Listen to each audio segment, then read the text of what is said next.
adalah poin yang kedua. Yang pertama adalah yang dipersiapkan untuk abadi lamna seseorang meninggal dunia di luar daerah, dalam kurung bukan tempat tinggal orang yang meninggal. Urang payapasi meninggal ban Aceh, apakah tajhid ataupun tajhid main ataupun hukum yang menyangkut dengan fardu kifayah, salat, zakat dan memandikan dan menggafan hingga akhir diwajibkan kepada masyarakat di tempat tersebut, atau pelaksanaannya diwajibkan kepada masyarakat di tempat berasal. Meninggai urang hinoi pebati bana payah berangkat dengki mung gecik hino kedih jak semano sampai semayub, atau je ngembu urang hidih mendang. Mungkin halnya akan diberi jawaban oleh Abi di Lumbutu. Mohon Abi memberi jawaban dia. Abi Haji Muhammad Daud Hasbi. Assalamualaikum warahmatullahi wabarakatuh. Yang kedanya pemulia gure-gure Bandung dan kepada seluruh hadirin hadirat peserta mudzakarah yang pemulia oleh Allah. Nyo wate kapo dua karapo ya.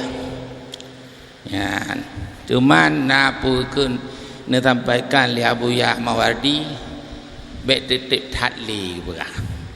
Membegah ada hanatim bacu kepada ada begah yang ke atas baik trip tan.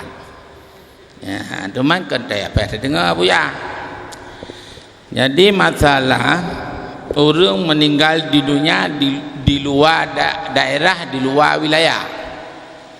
Nah, lepas le meninggal yang jino di luar, nah di Malaysia, yang na Jakarta, nah yang papa lain, So yang berhak untuk ontajihid manyet.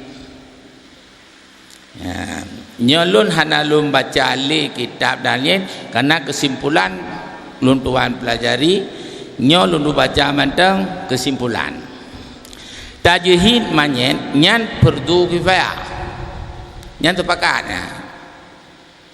Tajhid manyet fardu kifayah nyan tepakat yang wajib ya, kepada seluruh kaum muslimin. Apabila dilakukan oleh seseorang maka bebas dosa bagi yang lain seluruhnya. Hai kai pelaku ka bebas, hai kali dilaksanakan fardu kifayah karena kewajiban urang Islam. Pertanyaan yang menonjol jino di mana-mana, jika ada seorang yang meninggal di dunia di luar kampung atau di luar daerah, so yang berhak, yang lebih patut untuk mengurus jenazah, yang so yang lebih patut, yang lebih berhak. Nyo bicara aja, so yang lebih patut, lebih berhak. Di antara jawaban kedanya bahwa sebagaimana yang terdapat di dalam kitab Asnal Matalib karya Syekh Zakaria Al-Ansari, ini soal kitabnya. Kewajiban tajhid mayit adalah berlaku untuk umum, bukan harus dikerjakan oleh keluarganya. Akan tetapi dasar anjuran yang ditujukan kepada keluarganya. Geyu oleh keluarga kiban laku laju. Yang baik tak berlaku yang tanya kerana nak keluarga nya nak disebut di dalam kitab Ghazar Bahiyah karya Zakaria Ansari. Sementara dalam kitab Mu'ni Muhtad karya Khatib Asy-Syarbini disebutkan bahwa biaya tajhid mayit yang diambil dari tirkah, harta peninggalan yang cocok dengan keluarga. Selanjutnya ya dari keluarga dekat Yohana. Dengan baru kemudian hana dapat kaum muslimin. Tabaknya kita tanggung jawab kedanya madum fardu kifayah.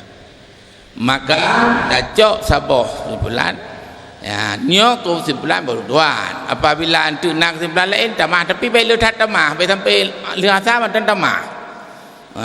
Maka apabila seseorang meninggal di luar kampung atau daerah, maka tajhid jenazahnya itu diwajibkan kepada masyarakat setempat.